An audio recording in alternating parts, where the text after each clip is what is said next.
Joel Merritt had not slept a full night in 14 months. That was the number he could still count. 14 months since the accident. 14 months since the hospital social worker sat across from him, in a beige room that smelled like old coffee, and told him that his wife, Sandra, had not made it. And that his daughter, 7-year-old Abby, was asking for him from room 214. He remembered walking down that hallway thinking, I don't know how to do this alone. He still didn't, but he did it anyway, every single day. By the time Abby turned 8, Joel had settled into a routine that left almost no room for anything except survival. He worked mornings at the boatyard in Crestport, a small coastal town on the Oregon coast, where the fog never fully burned off before noon. He fixed engines, re-welded rusted hulls, and did whatever the dock manager, a barrel-chested man named Pete, needed done. The work was honest and it was hard, and the pay was just enough to cover the apartment on Sandpiper Lane, Abby's school lunches, and the heating bill that always seemed to be slightly more than he expected. Afternoons, he picked Abby up from Crestport Elementary. They walked home along the waterfront because Abby liked to count the pelicans. She was serious about it. She kept a small notebook where she recorded the numbers, the weather, and her own commentary. 3 pelicans, cloudy, one of them looked annoyed. Joel had read every entry twice. Evenings, he made dinner. Usually something simple, pasta, soup from a can heated up with real vegetables thrown in, eggs scrambled with whatever was left in the refrigerator. Abby always said thank you. She had been saying thank you for everything since Sandra died, with a seriousness that sometimes made Joel have to look away. He did not complain. Not to Pete, not to his sister Renee, who called from Phoenix every Sunday. Not to the other guys at the boatyard, who occasionally invited him out for a beer on Friday nights, and eventually stopped when he always said no. There was simply no time, no money, and no version of himself that wanted to sit in a bar, while Abby waited at home with the babysitter he could barely afford. What nobody saw was how close to the edge he actually was. The boatyard contract he relied on for steady hours was seasonal. Come November, Pete kept only 3 full-timers. Joel was not one of them. Last winter he had patched the gap by doing odd repairs for neighbors, a leaking roof here, a busted fence there. But his back had been bothering him since spring, and the kind of heavy lifting those jobs required was getting harder to manage without showing it. He hadn't told Abby. He hadn't told anyone. On a Tuesday morning in early October, while he was recalibrating an outboard motor on the dock, he heard unfamiliar footsteps on the wooden planks behind him. Not Pete's heavy shuffle. Not the casual stride of the other mechanics. These were deliberate, measured steps. The kind that belonged to someone who was used to arriving places and being noticed. He didn't look up immediately. He finished tightening the bracket he was working on, wiped his hands on the rag tucked into his belt, and then turned around. The woman standing at the edge of the dock was not from Crestport. That much was obvious. She was perhaps 40, composed in the way that came not from coldness, but from long practice of managing rooms, full of difficult people. She wore a dark blazer over a simple navy shirt, practical boots that actually made sense for a dock, and she was looking at him with an expression he could not quite read. Joel Merritt, she said. That's me, he said. She extended her hand. Audra Hale, I'm the Regional Director of Maritime Operations for Hale Pacific Group. He knew the name. Everyone along this stretch of coast knew the name.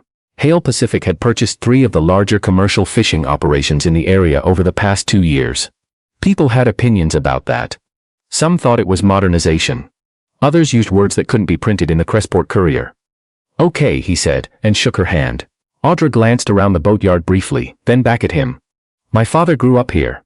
He still talks about this place like it's the center of the universe. She paused. He also talks about you. Joel blinked. I've never met your father. He met you last summer apparently. You helped him when his dinghy motor died out past the breakwater. You didn't know who he was, you just towed him in, fixed the motor yourself and refused to take any money for it. Joel vaguely remembered. An older man, tan and silver-haired, embarrassed about the whole thing. He kept insisting he'd send a check, Joel said. I told him not to bother. He never forgot it. She hesitated, and for the first time she looked slightly less certain of herself. He asked me to come find you. Joel looked at her steadily. Why? Audra took a breath. He said Crestport was losing people like you because there was no real future in small boatyards anymore. He wanted me to offer you a position with our operations team. Dock management, crew coordination, some light logistics. Year-round salary, benefits. Joel was quiet for a moment. Down the dock, a gull landed on a piling and immediately began screaming at something in the water. Your father sent you all the way out here, Joel said slowly. To offer me a job, yes, because I towed him in, because of how you towed him in. She met his eyes. He said you didn't make him feel like a burden. Said you just got it done and then talked to him about the tides for 20 minutes like he was a regular person. Joel looked away toward the water. The fog was still sitting low over the harbor. He thought about the winter coming, about Abby's school shoes that were already getting tight, about the heating bill. Then he shook his head. I appreciate it. Audra frowned slightly. But I don't know anything about your company. I don't know what year-round salary means to Hale Pacific versus what it means to someone who actually lives here. And I'm not interested in being somebody's good deed. The silence that followed was not hostile. It was the silence of someone who was genuinely surprised. Nobody had ever said that to her. In the world Audra Hale occupied, boardrooms, acquisition meetings, quarterly reviews, people did not turn down offers from Hale Pacific. They sent thank you emails within the hour. They told their friends. They updated their LinkedIn profiles that same afternoon. This man had just set down his wrench, looked her in the eye and essentially said, I don't accept charity, even if it's dressed up as opportunity. She should have been offended. She was not. She was, unexpectedly, intrigued. She came back on Thursday. She told herself it was to clarify the offer. She brought printed documentation, the salary structure, the benefit package, the terms of the position. She found Joel on the north side of the boatyard replacing a section of dock planking. He read the documents carefully, asked 3 specific questions about the insurance coverage, and told her he would think about it. She came back the following Monday. That time, she didn't have documentation. She wasn't sure why she came. She told Pete she wanted to look at the facility infrastructure, which was partially true. She found Joel on his lunch break, sitting on an overturned crate eating a sandwich and reading something on his phone. When she got closer, she saw he was reading a school newsletter. Abby's class is doing a coastal ecosystems project. He said, not looking up. She wants to include her pelican data. Audra sat down on the dock next to him without being invited. She keeps data on pelicans, has a whole notebook. Something shifted in his expression. Not quite a smile but close. She's been tracking them for 8 months. She's got theories. What kind of theories? She thinks the one with the bent wingtip is smarter than the others because it always knows where the fishing boats are going before the boats leave. Audra looked out at the water. Something in her chest did something she didn't expect. She sounds remarkable. She is, Joel said simply. He offered her half of his sandwich. She took it. They sat on the dock for 20 minutes watching the harbor and talking about nothing important. The weather pattern coming in. The best spot in town for decent coffee. Whether the bent wingtip pelican showed up on the south side of the harbor in the afternoons. It was the most uncomplicated conversation Audra had had in years. She drove back to her rental in Crestport that evening, and sat in the parking lot of the inn for a while before going inside. She thought about what her calendar looked like tomorrow. Back-to-back calls. A presentation for the Portland acquisition. A dinner with investors she had been dreading since August. She thought about Crestport. About the fog and the pelicans and a man who reads school newsletters on his lunch break. She came back again on Wednesday. This time she brought coffee. From the place Joel had mentioned on the south end of Main Street. She found him in the workshop, replacing a fuel pump on a 30-foot charter boat. She set the coffee on the workbench near him, and watched him work for a moment before either of them spoke. You're going to keep coming back, he said, not a question. Apparently, she said. He set down his tool and looked at her. Why? She thought about it honestly. I'm not sure yet. He seemed to accept that. He picked up his tool and went back to work. She sat on a stool and drank her coffee, and after a while they started talking again. About the charter boat's owner, who was a retired school teacher who had saved for 12 years to buy it. About the Crestport waterfront and the 3 empty storefronts on Harbor Street that had been empty since the pandemic and still hadn't filled. About what a town needed to stay alive versus what made investors see it as worth saving. Audra found herself saying things she didn't say in board meetings. Not strategy. Something more like honesty. She told him that she had started her career believing that economic growth was always net positive, and that she was less certain of that now. That some of the acquisitions her company made looked good on a spreadsheet and felt wrong when she was actually standing in the town they affected. Joel was quiet for a moment. Then he said, the boatyard across the bay was acquired by a holding company 3 years ago. They modernized everything, fired the guys who'd worked there for 20 years, brought in contractors. The boats get serviced faster now. The numbers are probably better. But the men who knew every quirk of every vessel, who knew which engine ran rough in cold weather and which hull had a soft spot on the port side, they're gone. That knowledge is gone. He paused. You can't put that on a spreadsheet. Audra stared at the fuel pump in his hands for a moment. No, she said. You can't. October turned to November. The seasonal contracts at the boatyard wound down. Pete kept his 3 full-teamers and told the rest he hoped to have them back in spring. Joel nodded and said that was fine and went home and sat at the kitchen table after Abby was asleep, looking at the numbers, the heating bill, the grocery bill. The notice from the orthodontist that Abby was going to need a consultation in the spring. The balance in the checking account. He thought about Audra's offer. He thought about what it would mean to take it. To stop being the man who fixed things with his hands and become the man who managed schedules and coordinated logistics for a company that his neighbors looked at sideways. He thought about how Abby asked him sometimes what his job was, and he said, "I fix boats." And she always said, "Like a doctor for boats," and he always said exactly. He didn't know what he would say if his job became something that didn't have a simple answer like that. 2 weeks after the seasonal layoff, a storm came through. It was not the worst storm Crestport had seen, but it was bad enough. The kind of system that arrived overnight and left damage in the morning. 3 boats in the harbor broke loose from their moorings. One went aground on the rocks below the breakwater. The owner, a commercial crabber named Roy, had been fishing that boat for 11 years. It was not insured adequately. When Joel heard, he drove to the harbor at 6 in the morning and spent the better part of 2 days helping Roy and 2 other men from town figure out what could be salvaged. He didn't charge Roy anything. When Audra heard what happened, she was still in Crestport, officially conducting a site assessment she had extended twice.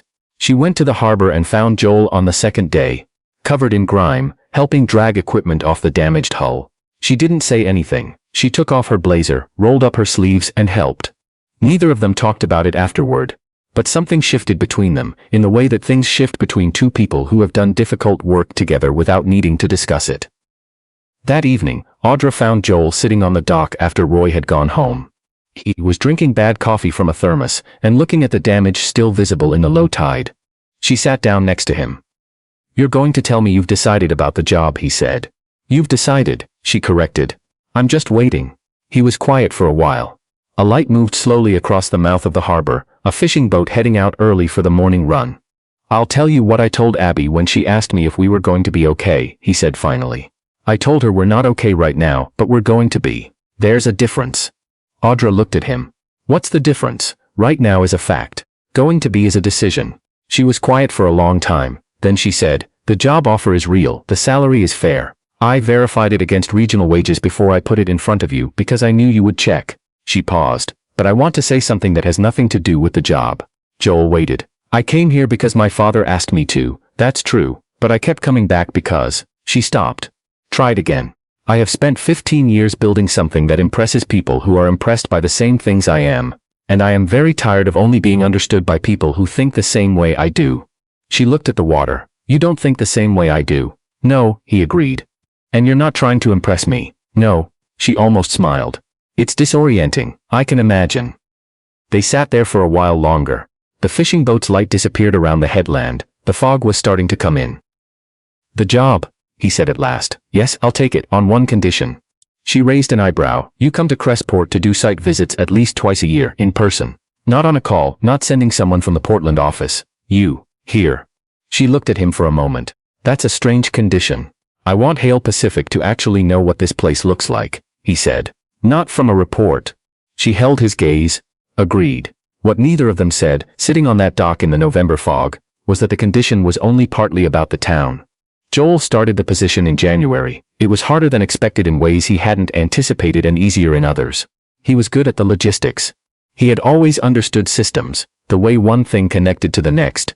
And now he was just doing it with schedules and manifests, instead of engine parts. The men and women he coordinated with treated him with the same respect he had always given them, and they seemed surprised by that, which told him something about how they had been managed before. Abby adjusted. She still counted pelicans. She still kept her notebook.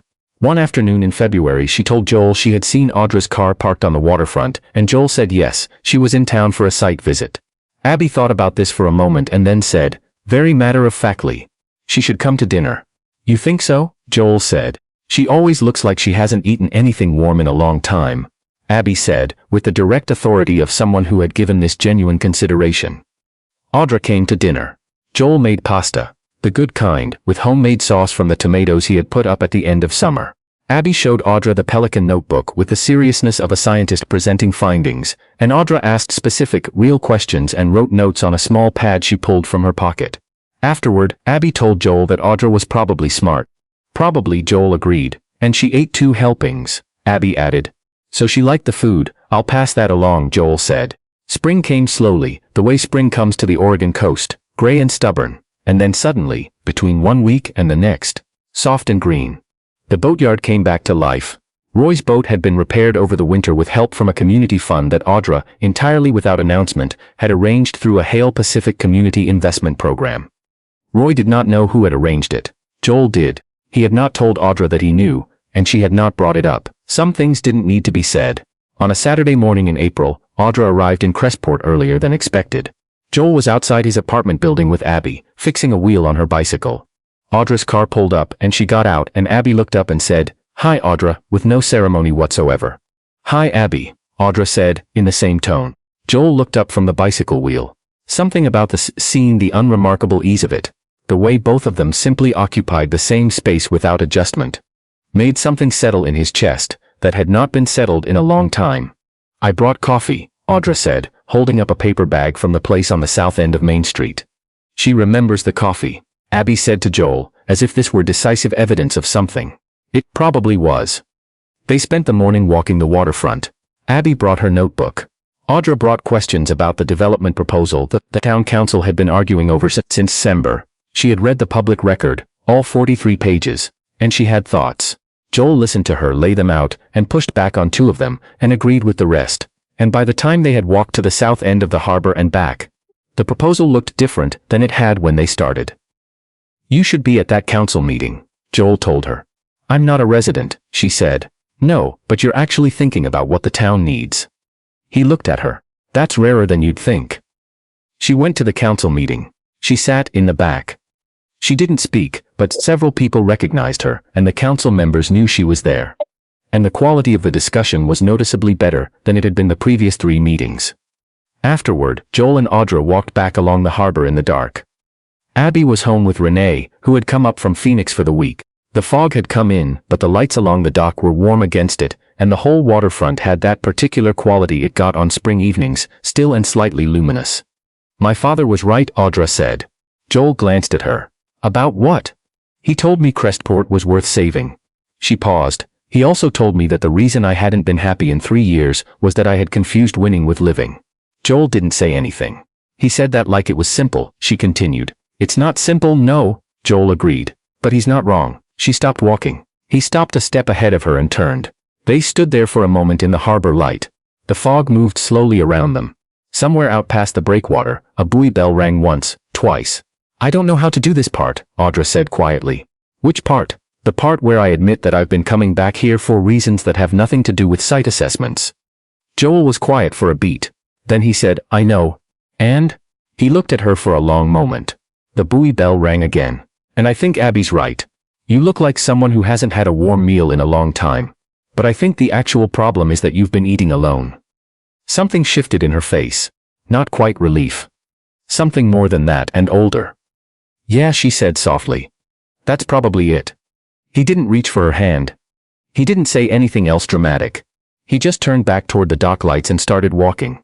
And she fell into step beside him, and they walked back through the fog the way 2 people walk when they have stopped pretending there's somewhere else they'd rather be. It wasn't fast. It didn't look like anything from the outside. A woman from Portland coming to Crestport on regular site visits. A man from the boatyard who now managed coastal logistics and came home every afternoon in time to hear about pelicans. But by the time the following autumn came around, a year since Audra had first stood on that dock with her documentation and her composure, things had become quietly, undeniably different. Abby had updated the Pelican notebook to include a new section titled People Who Are Good at Paying Attention, which currently had 2 entries. When Joel asked her what the criteria were, she thought about it seriously and said, "They look at the actual thing, not at what they expected the thing to look like." He read both entries later when she was asleep. He was in the second one. So was Audra. On a Sunday morning in October, with the fog still low over the harbor, and the bent wingtip pelican working the south side of the breakwater with its usual authority, Joel made breakfast for 3 people. Abby ate quickly and went to get her notebook. Audra sat at the small kitchen table, with both hands wrapped around a mug of coffee, her blazer draped over the back of the chair, the Portland calendar invisible for the first time in years. She wasn't thinking about the acquisition call on Monday or the quarterly review or the 43-page proposal on the Coastal Council's desk. She was watching the fog move across the harbor through the kitchen window. Joel set a plate down in front of her. She looked up. 2 helpings, he said. She laughed, a real one. The kind that arrived without planning. It turned out that was the only kind worth having. And if you've ever believed that the most important doors in your life aren't always the ones you plan to walk through, don't forget to subscribe to Real Goodness and turn on notifications for more stories that remind us what it looks like when ordinary people choose each other.